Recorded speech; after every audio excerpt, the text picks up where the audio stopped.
Student SST के online class में आपका स्वागत है। इस समय हम लोग इतिहास में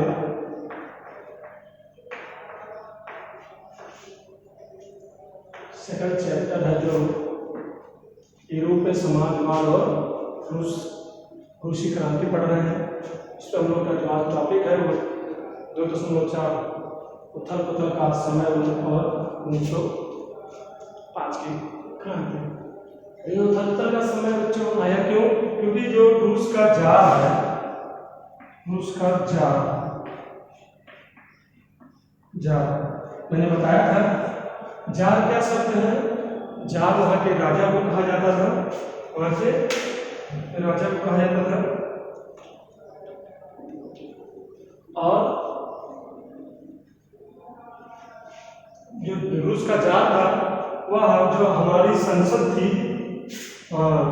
रूस की जो संसद थी ड्यूमा, राष्ट्रीय संसद के अधीन नहीं था। वो कोई भी बात या किसी के प्रति जवाबदेह नहीं था। इसीलिए और इसी को समाप्त करने के लिए उदारवादियों और रेडिकल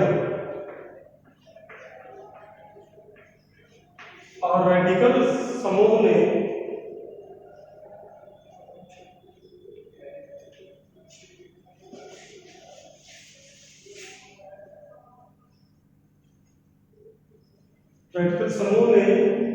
जारशाही की शासन व्यवस्था को समाप्त करने के लिए पर्याप्त मात्रा में आंदोलन चलाए और जिसके कारण बहुत से सामाजिक संगठनों में, जिसमें आपका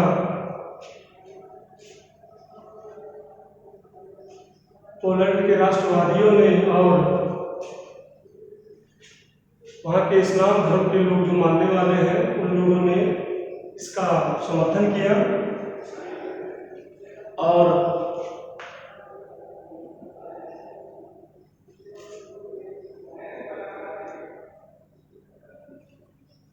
स्थिति तब बिगड़ गई बच्चों जब 1904 में मजदूरों की जो दयनीय दशा थी वह घट गई, स्थिति और खराब हो गई। मजदूरों का जो काम करने का समय था, जो मजदूरी था वो 20% तक घट गया। उसके बाद इन मजदूरों ने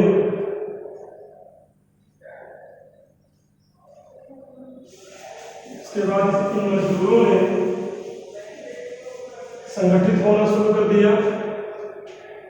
बढ़ती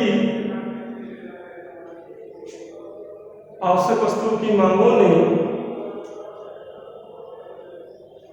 उनके काम को कम कर दिया और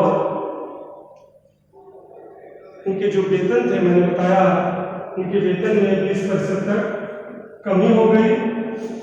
कितने प्रतिशत तक? 20% तक कमी हो गई। इसके बाद इसी दौरान बहुत से मजदूर संगठनों ने इस्तीफा देना शुरू कर दिया या हड़तालें करना शुरू कर दिया। और हड़ताल जब और बढ़ गया जब रशियन प्यूरित आयरन वर्क्स ने 4 मजदूरों को काम से निकाल दिया। और इन मजदूरों के बाद का समर्थन करने के लिए रूस में और मजदूरों ने हड़तालें करना शुरू कर दिया। और कुछ ही समय में सेंट पीटर्सबर्ग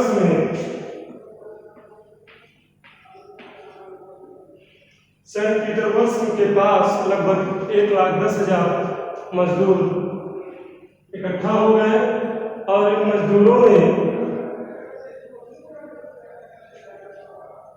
इन मजदूरों ने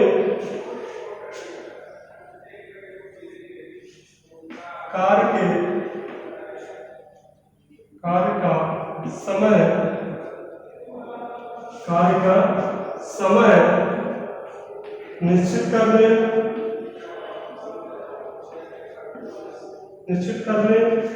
दूसरा, 8 घंटों का शिफ्ट करने के लिए आदि विचारों को लेकर हड़तालें शुरू कर दी।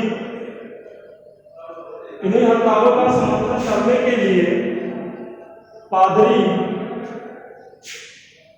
गैपान ने एक जुलूस निकालकर सेंट पीटर्सबर्ग की तरफ बढ़े। सुबह रविवार के दिन यह मजदूर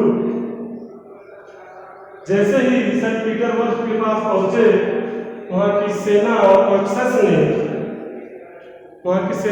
कोक्सस ने इन पर अंधाधुंध गोलियां चलाई, जिसमें करीब 100 मजदूर मर गए और 300 मजदूर घायल हो गए। इस घटना ने पूरे रूस में एक क्रांति का संचार कर दिया और इसी घटना ने 1905 की क्रांति का आरंभ कर दिया।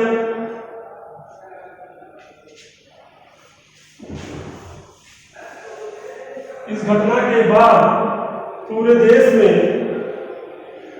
हड़तालें होने लगी। नागरिक स्वतंत्रता की मांग करके कि हमें भी स्वतंत्रता का अधिकार मिलना चाहिए। जो बच्चे थे उन लोगों ने स्कूल छोड़ दिए, कॉलेज छोड़ दिए। स्कूल और कॉलेज छोड़ने के बाद बहुत से विश्वविद्यालय और कॉलेज बंद हो गए। विद्यार्थियों के साथ साथ डॉक्टर, इंजीनियर और जो कर्मचारी थे उन लोगों ने भी इस हड़ताल का समर्थन किया। उसके बाद मजदूरों का कई यूनियन और संघ बने।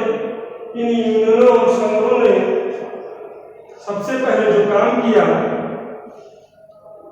वह यह था कि जो उनके परामर्शदाता संसद की ड्यूमा, जिसे लोग कहते हैं, रूस की संसद को ड्यूमा कहते हैं, ड्यूमा के गठन की बात की।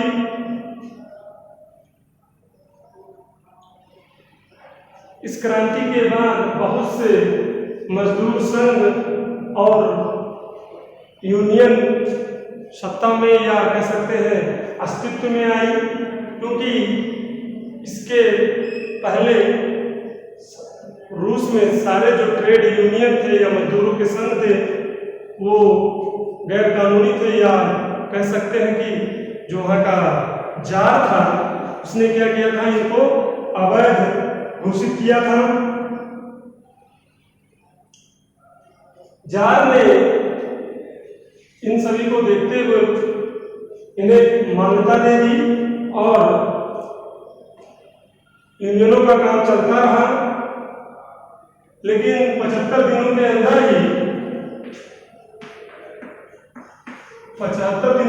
ही प्रथम ड्यूमा को और दूसरे निर्वाचित ड्यूमा के सदस्यों को 3 महीने के अंदर जार ने बर्खास्त कर दिया। वह अपने ऊपर किसी तरीके का जवाबदेही या बंधन नहीं रखना चाहता था, इसीलिए उसने ड्यूमा में मतदान का भी नियम बदल दिया और उदारवादियों को हटाकर रूढ़िवादियों को ड्यूमा में अधिक मात्रा में इनको प्रतिनिधित्व दे दिया। अब हम लोग का अगला जो टॉपिक है वो है प्रथम विश्व युद्ध और रूसी साम्राज्य। 1914 में दो यूरोपीय राष्ट्रों जर्मनी में, जिसके अंतर्गत ऑस्ट्रिया और तुर्की थे, इसे केंद्रीय शक्तियों के नाम से जाना जाता है, और दूसरे दो थे वो ध्रुवीय राष्ट्र थे, जिसमें आपका अमेरिका, रूस और फ्रांस थे। प्रारंभ में रूस के सैनिक और वहां की जनता ने इनका भरपूर समर्थन किया, जार का समर्थन किया। लेकिन जैसे जैसे युद्ध आगे बढ़ता गया,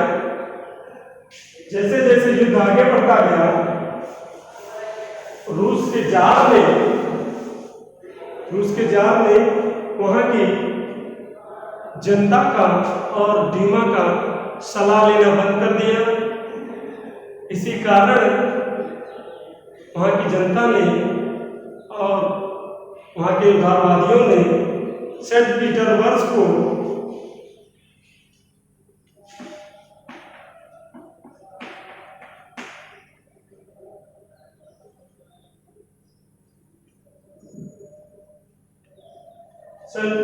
को पेट्रोग्राद का नाम दिया।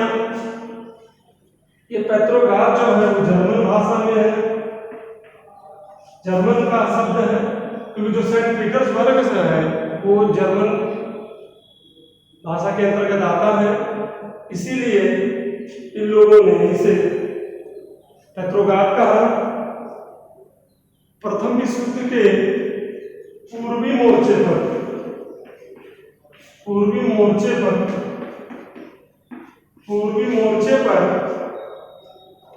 स्थिति दूसरी थी, क्योंकि यहाँ पे फ्रांस के सैनिक लड़ रहे थे।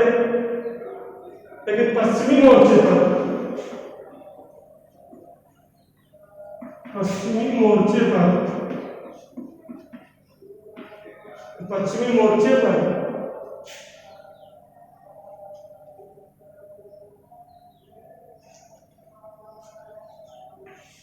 और पूर्वी मोर्चे की जो लड़ाई थी वो अलग थी। पश्चिमी मोर्चे में फ्रांस के सैनिक लड़ रहे थे और पूर्वी मोर्चे पर रूस के सैनिक लड़ रहे थे। जैसे जैसे लड़ाई आगे बढ़ती चली गई, पूर्वी मोर्चे में फ्रांस की सेना और रूस की सैनिक हारते चले गए और इस युद्ध में कम से कम 70 लाख रूसी सैनिक मारे गए।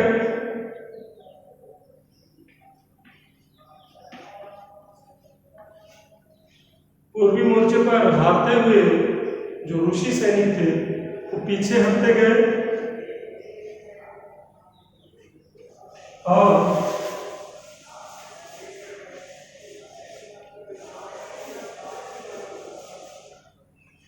और इन सैनिकों ने जैसे जैसे पीछे हटते गए उन लोगों ने घरों, फसलों और चीजों को नष्ट कर दिया। उनका मानना था कि इन सभी को नष्ट करने के बाद जो सैनिक आएंगे वो ज्यादा देर तक यहाँ पे टिक नहीं पाएंगे।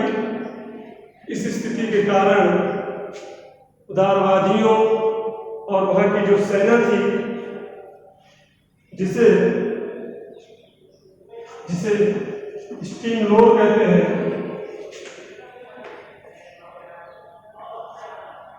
रूस की जो सेना थी, रूसी सेना को क्या बोलते हैं, स्टीम लोर। इन्होंने उदारवादियों का समर्थन किया,